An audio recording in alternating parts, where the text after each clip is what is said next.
Dear students, आज हम study करेंगे, डिस्कस करेंगे अबाउट मोमेंट ऑफ इनर्शिया। तो स्टार्ट करते हैं। जैसा कि Newton's first law of motion, according to Newton's first law of motion, हम जानते हैं कि कोई भी बॉडी स्टेट ऑफ रेस्ट में हो या state of uniform translatory motion में हो, तो बॉडी सेम स्टेट में स्टेट ऑफ रेस्ट या स्टेट ऑफ यूनिफॉर्म मोशन में बना रहता है जब तक उस पर कोई एक्सटर्नल फोर्स न अप्लाई किया जाए, कोई बाह्य बल न लगाया जाए। तो सिंपली उस बॉडी की एक प्रॉपर्टी होती है, that property is called the inertia. Means inertia क्या है? इनर्शिया इज एक अपोजिंग प्रॉपर्टी है जिसके कारण बॉडी सेम स्टेट में, अपने प्रेजेंट स्टेट में बनी रहती है। सिंपली डिफाइन किया गया है क्या? The property of bodies by virtue of which they oppose any change in their present state is called inertia. अब जैसा कि हम जानते हैं कि जो इनर्शिया होती है ये सिंपली डिपेंड करती है मास पर, इसलिए तो कहा गया है mass is the measure of inertia. Mass is the measure of inertia, that means greater is the mass of the body, greater is it's inertia. thus mass of a body is a measure of its inertia. Means कोई body जितना ही massive होगा उसकी inertia उतना ही ज़्यादा होगी। Similarly when a body rotates about a given axis, then it has the property to oppose any change in its state of uniform rotational motion. This property is known as moment of inertia। यानी simply क्या है, जब कोई body rotatory motion करती है, uniform rotation होता है, तो वहाँ भी क्या होती है, उस जो मोशन है अपोजिंग, जो रोटेटरी मोशन है उसको भी वो बॉडी अपोज करती है। उस बॉडी की जो अपोजिशन है, वो जो प्रॉपर्टी है, simply that property is called the moment of inertia. तो according to the definition of moment of inertia क्या होगा? The property of a body by virtue of which it opposes any change in its state of rotation about an axis is called the moment of inertia of the body about that axis. It is represented by I। moment of inertia को I से, capital I से denote करते हैं। And जो formula होगा वो क्या हो जाएगा? तो हो जाएगा I is equal to M R square, where M is the mass of the body. जो बॉडी होगी उस बॉडी की मास है। एंड आर क्या है? R is the distance from the axis of rotation. जो एक्सिस ऑफ रोटेशन होगी वहाँ से वह डिस्टेंस लिया गया है। फॉर एग्जांपल जरा देखें इस फिगर में हमारे पास क्या है, यहाँ पर फिगर में दिखाया गया है रोटेशन। जैसे देखें दिस इज द हमारे पास एक्सिस ऑफ रोटेशन है, ये क्या है, एक एक्सिस ऑफ रोटेशन है। और यहाँ पर कोई पार्टिकल हो तो ये जो डिस्टेंस होगी that distance is called the R. तो इसी डिस्टेंस की बात की जा रही है। यहाँ पर जो आर है उसकी मीनिंग क्या है? Distance from the axis of rotation। This is the formula for the moment of inertia। ये क्या है? एक फार्मूला है किसके लिए? मोमेंट ऑफ इनर्शिया के लिए। अब इसका एक्सप्रेशन क्या होगा? हम यहाँ कंसिडर कर लेते हैं कोई हमारे पास इरेगुलर शेप में कोई बॉडी है, ठीक। ये हम एक्सिस ऑफ रोटेशन कंसिडर कर लेते हैं। यहाँ से हमारे पास नंबर ऑफ पार्टिकल्स हैं। ये जो डिस्टेंस हम दिखा रहे हैं this the distance from the axis of rotation consider कर ले रहे हैं, ठीक। ये क्या है? ये डिस्टेंसेज हैं from the axis of rotation. तो हम कंसिडर कर लें यहाँ पर m1 है, यहाँ पर m2 है, m3 है, m4 है, m5, इसी तरह mn है, ठीक। और ये हमारे पास O है, एक्सिस ऑफ रोटेशन। तो जरा देखें अकॉर्डिंग टू फार्मूला फर्स्ट जो मास होगा, यहाँ पर अगर m1 हम कंसिडर कर लिए हैं, थोड़ा फिगर छोटा इसलिए हम लिख नहीं रहे हैं, तो इसके करस्पॉन्डिंग जो मोमेंट ऑफ इनर्शिया मिलेगी वो क्या मिल जाएगी? m1 r1 square. सिमिलरली जो सेकंड का मिलेगा वो क्या मिल जाएगा? m2 r2 square. Similarly third का क्या मिलेगा? m3 r3 square, m4 r4 square and so on. हम करेंगे लास्ट पार्टिकल का क्या मिलेगा? mn rn स्क्वायर मिलेगा, ठीक। तो ये क्या होंगे, डिफरेंट डिफरेंट जो पार्टिकल्स होंगे उस बॉडी के इनसाइड बॉडी, जो हमारे पास ये इरेगुलर, हमने रेगुलर भी हो सकती है, इरेगुलर से भी हो सकता है, ठीक। किसी भी प्रकार की कोई बॉडी हो सकती है जो कि रोटेट कर रही है, रोटेटरी मोशन कर रही है। जब रोटेटरी मोशन कर रही है तो यहाँ पर जो हमारे पास डिफरेंट डिफरेंट पार्टिकल्स होंगे, इनका जो from the axis of rotation होगा, उनका मोमेंट ऑफ इनर्शिया क्या होगा, तो ये हमें मिल जाएगा m1r1 square, m2r2 square, m3r3 square, m4r4 square and so on mn square, ठीक। अब तो ये मिले क्या, ये डिफरेंट डिफरेंट पार्टिकल्स मिले। अब हमें क्या करना हो, इस बॉडी का मोमेंट ऑफ इनर्शिया निकालना हो तो क्या करना होगा, हमें इस पूरे बॉडी का क्या करना होगा, जो मोमेंट ऑफ इनर्शिया मिला है डिफरेंट डिफरेंट पार्टिकल्स का, डिफरेंट डिफरेंट पार्टिकल्स का, ये क्या करना होगा, सम करना होगा। क्या करना होगा, सम करना होगा। तो हम यहाँ पर क्या पा जाएंगे, मोमेंट ऑफ इनर्शिया जो मिलेगा हमको, I इज इक्वल टू, से लिख लेते हैं, क्या मिल जाएगा, ये मिल जाएगा m1r1 square plus m2r2 square plus ऐसे आएंगे m3 m4, इसी प्रकार आ जाएगा mn स्क्वायर, ठीक। This is the moment of inertia of the whole body. ये जो बॉडी लिया गया है इसकी मोमेंट ऑफ इनर्शिया हमको मिल गई, ठीक ना, ये होल बॉडी की मोमेंट ऑफ इनर्शिया मिल गई, ठीक। 10 the moment of inertia of A particle about an axis is given by the product of the mass of the particle and the square of the distance of the particle from the axis of rotation. वही तो हमको मिला है, जो formula लिखा गया है, जो फार्मूला हमने लिखा है, ये उसी को तो रिप्रेजेंट कर रहा है जो यह स्टेटमेंट दिया गया है। 10 the moment of inertia of a rigid body about a given axis is the sum of the products of the masses of its particles by the square of their respective distances from the axis of rotation. तो ये जो हमारे पास moment of inertia लिया गया है, ये कहाँ से है, from the axis of rotation. ये क्या है, हमारे पास यही तो एक्सिस ऑफ रोटेशन ही है। और यहाँ पर जो हमने कहा m1 है, m2 है, m3 m4 है, तो ये जो रिस्पेक्टिव डिस्टेंसेज हैं, respective distances from the axis of rotation, तो क्या है, sum of the product of the mass and square of the respective distances. वही तो फार्मूला लिखा गया है, जो फार्मूला लिखा गया है उसी चीज़ को यह रिप्रेजेंट कर रहा है, ठीक। Now physical significance of moment of inertia. Moment of inertia का हम फिजिकल सिग्निफिकेंस जानना चाहते हैं कि मोमेंट ऑफ इनर्शिया का फिजिकल सिग्निफिकेंस क्या है, क्या क्या एडवांटेज हैं डेली लाइफ में। तो जैसा कि हम जानते हैं क्या कि इनर्शिया जो होती है लीनियर मोशन में रोल प्ले करती है end moment of inertia rotational motion में रोल प्ले करती है। इनर्शिया जो है मास पर डिपेंडेंट है, तो कहा गया है mass of a body is a measure of its inertia. तो मास मेजर करती है, मीन्स यहाँ रोटेशनल मोशन में क्या हमारे पास है, क्या रिलेशंस हैं।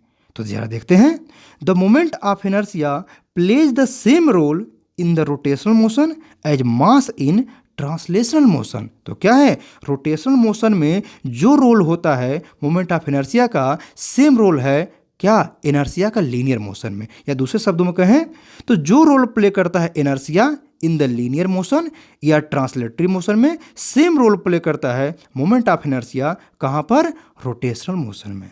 रोटेशनल मोशन में ये सेम रोल प्ले करता है। अब जरा देखें यहाँ पर जो फिगर दिखाया गया है, इस फिगर के अकॉर्डिंग क्या करना है, हमें कुछ एक्सप्लेनेशन करने हैं। यहाँ पर कुछ एक्सप्लेनेशन करने हैं। यहाँ पर जरा देखें, हमारे पास दो बॉडी हैं ए एंड बी। जो दो बॉडी दिखाया गया, एक्सिस ऑफ रोटेशन मीन्स ये दोनों सिमिलर है, मीन्स इनका जो रेडियस दिख रही है फ्रॉम द यानी पॉइंट जो एंड पॉइंट मिल रही है और from the axis of rotation से दोनों सेम मिल रहे हैं। बट यहाँ पर हम ये जानना चाहते हैं कि इनर्शिया और मोमेंट ऑफ इनर्शिया क्या क्या डिफरेंट है। तो जैसा कि हम जानते हैं कि इनर्शिया जो होती है किसी बॉडी की, वो depend only and only depend करती है मास ऑफ द बॉडी पर। बट मोमेंट ऑफ इनर्शिया जो होती है ओनली वन फैक्टर पर डिपेंड नहीं करती है। मोमेंट ऑफ इनर्शिया जो बॉडी की होती है वो नंबर ऑफ फैक्टर्स पर डिपेंड करती है। For example mass of the body, पर डिपेंड करती है। Distribution of mass with in the body about the axis of rotation, जैसा कि हम फिगर बी में देख रहे हैं, यहाँ पर जो डिस्ट्रीब्यूशन मास का है वो डिफरेंट है। फिगर ए में क्या है, मास यूनिफॉर्मली डिस्ट्रीब्यूटेड है, जबकि फिगर बी में मास जो है रिम पर कंसंट्रेटेड, जैसे व्हील होते हैं, साइकिल का व्हील ले लें, किसी व्हीकल का व्हील जो ले लेते हैं, तो हम क्या देखते हैं, उसका मास जो होता है रिम पर कंसंट्रेटेड होता है। ये कुछ ही इसी प्रकार का एक्सप्लेनेशन में करना है। मीन्स जो मोमेंट ऑफ इनर्शिया होती है वह not only mass of the body, वो मास पर डिपेंड नहीं करती है, वो डिस्ट्रीब्यूशन ऑफ मास पर भी डिपेंड करती है। जैसा हमने यहाँ फिगर में ए एंड बी दो हमारे पास क्या है, ये हमारे पास दो व्हील दिखाए गए हैं, दोनों का मास सेम है, दोनों का रेडियस भी हमने axis from the axis of rotation same लिया, बट डिस्ट्रीब्यूशन ऑफ मास जो है वो डिफरेंट है। ठीक, तो हमने देखा कि मास पर डिपेंड करती है, डिस्ट्रीब्यूशन ऑफ मास पर डिपेंड करती है, also size and shape of the body, जो मोमेंट ऑफ इनर्शिया होती है वो शेप एंड साइज पर भी डिपेंड होती है। Position of axis of rotation with respect to the body, यानी किसी बॉडी की जो एक्सिस ऑफ रोटेशन से क्या पोजीशंस है, क्या ओरिएंटेशंस है, इस पर भी डिपेंड करता है। And also inclination of the axis of rotation with respect to the body, यानी बॉडी की जो इंक्लिनेशन है उस पर भी डिपेंड करती है। जबकि moment of inertia only one factor पर डिपेंड करती है, दैट आर द ओनली मास, वो मास पर डिपेंड करती है। जबकि हमारे पास मोमेंट ऑफ इनर्शिया है वो नंबर ऑफ फैक्टर्स पर डिपेंडेंट है। तो जैसा हमने दो व्हील को देखा, दोनों व्हील क्या हैं, एग्जैक्टली इक्वल मास के हैं, बट हमने देखा फर्स्ट मास जो है, सॉरी जो फर्स्ट बॉडी है, फर्स्ट व्हील है, वो यूनिफॉर्मली डिस्ट्रीब्यूटेड उसमें मास है, जबकि सेकंड बॉडी में मास जो है वो रिम पर सिचुएटेड है, रिम पर कंसंट्रेटेड है। ठीक, अब जब दोनों व्हील को हम क्या करेंगे, वन बाय वन रोटेट कराने की कोशिश करेंगे। तो फर्स्ट व्हील को जब रोटेट कराएंगे तो क्या होगा, हम ये देखेंगे जब ये फर्स्ट व्हील को रोटेट कराएंगे तो ये बहुत ईजिली मूव कर जाएगा। फर्स्ट व्हील को रोटेट कराएंगे तो बहुत ईजिली मूव कर जाएगा। ठीक, बट ये जो मूव कर जाएगा तो इसे मोशन के लिए ज़्यादा इनर्शिया चाहिए, ज़्यादा में टॉर्क चाहिए होता है, ठीक ना। जबकि सेकंड व्हील को हम क्या मूव कराने के लिए, यहाँ पर जो मूव कराएंगे तो हमें क्या मिलेगा, यहाँ रोटेशन के लिए, कंटिन्यू रोटेशन के लिए हमें इनिशियली ज़्यादा फोर्स तो लगाना पड़ेगा, बट जब first wheel and second wheel को दोनों को मूव करा देंगे तो फर्स्ट व्हील बहुत जल्दी रुक जाएगा, जबकि सेकंड व्हील लॉन्ग टाइम तक मूव करेगा। फॉर एग्जाम्पल सभी लोग देखे होंगे, साइकिल चलाते वक्त साइकिल स्पीड में आ जाए, पैडल रोक देते हैं तो क्या होती है, साइकिल काफ़ी डिस्टेंस तक मूव करके जाती है, साइकिल काफ़ी डिस्टेंस तक मूव करती है। अगर कंसिडर कर लें साइकिल का जो रिम है उसे हम फर्स्ट व्हीकल की तरह ये क्या कर दें, यूनिफॉर्मली मास को डिस्ट्रीब्यूट कर दें, मास को यूनिफॉर्मली डिस्ट्रीब्यूट कर दें, तो फिर क्या होगा, बॉडी जो भी साइकिल है, जो व्हीकल्स होगी, एक बार जब मूव कर जाएगी और जो हम पैडल या जो भी इंजन होंगे अगर ऑफ कर देंगे, वो सम डिस्टेंस ही ट्रेवल करेगी, कुछ ही डिस्टेंस ट्रेवल करके रुक जाएगी। जबकि सेकंड बॉडी जो होगी, जैसा हम जानते हैं हमारे पास साइकिल है, बाइक है, कार है, उनका जो रिम होता है, जो व्हीकल होता है, डिजाइन बी की तरह होता है, जो फिगर बी दिखाया गया है। ठीक, अगर बी की तरह दिखाया गया है तो हमारे पास यहाँ पर जो मिलेगा, यहाँ पर केस जो मिलेगी, वहाँ पर क्या होगा, यह बॉडी जो होगी लॉन्ग डिस्टेंस मूव करेगी। जैसा हम साइकिल को देखते हैं डेली लाइफ में, क्या करेंगे, सभी लोग चेक कर सकते हैं, क्या जब एक साइकिल को प्लेन रोड पर मूव करा के छोड़ दें तो क्या काफ़ी डिस्टेंस तक मूव करके जाती है। यही डिफरेंसेज हमारे पास, क्या यानी मास का जो डिस्ट्रीब्यूशन है, मास का जो डिस्ट्रीब्यूशन है उस पर भी मोमेंट ऑफ इनर्शिया डिपेंड करती है। क्या करती है, डिपेंड करती है। Thus it is clear that greater is the part of the mass of the body away from the axis of rotation, greater is the moment of inertia of the body about the axis। यानी क्या होगा, mass जितना ही from the axis of rotation, जो axis होगा from the rotation जो मिलेगी, वो डिस्टेंस जितना ही ज़्यादा होगा, मास रिम पर, मास जो होगा आउटर पार्ट पर, रिम पर जितना ही कंसंट्रेटेड होंगे वह मूव कराना उतना ही आसान होगा। तो जो भी व्हीकल्स डिजाइन किए जाते हैं वो क्या होते हैं, इसी बेस्ड होते हैं, मोमेंट ऑफ इनर्शिया पर ही बेस्ड होते हैं। Now practical applications of moment of inertia. Moment of inertia के नंबर ऑफ प्रैक्टिकल एप्लीकेशंस हैं। इस फिगर को देखें, इस फिगर में एक पंपिंग सेट को दिखाया गया है। पंपिंग सेट का क्या रोल होता है, तो पंपिंग सेट जैसा हम जानते हैं वाटर ज़मीन से अंडरग्राउंड ग्राउंड से क्या करते हैं, हम पानी को बाहर निकालने के लिए यूज करते हैं।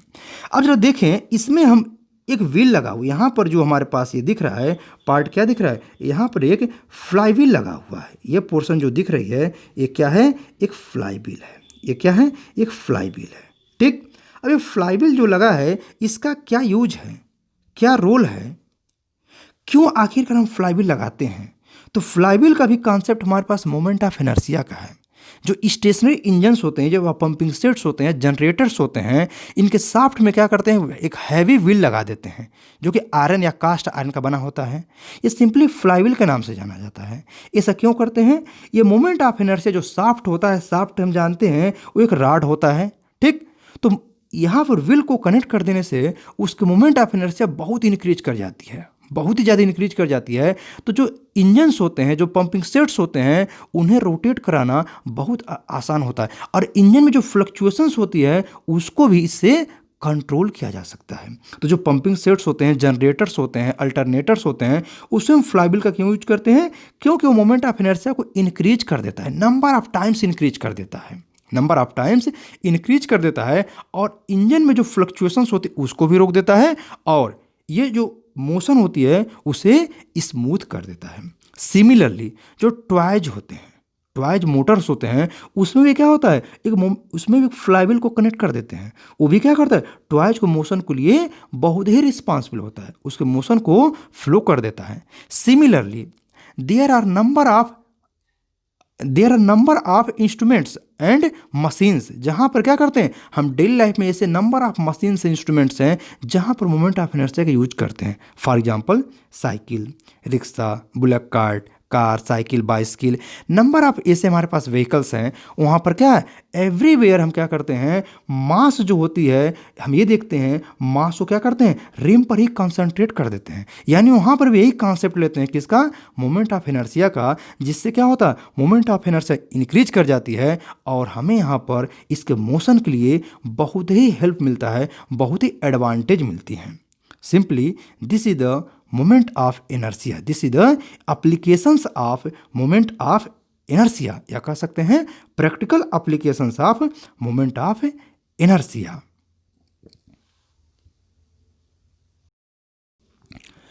यदि आपने अभी तक हमारा चैनल सब्सक्राइब नहीं किया है तो चैनल को सब्सक्राइब करिए, बेल आइकन को दबाइए। Thank you.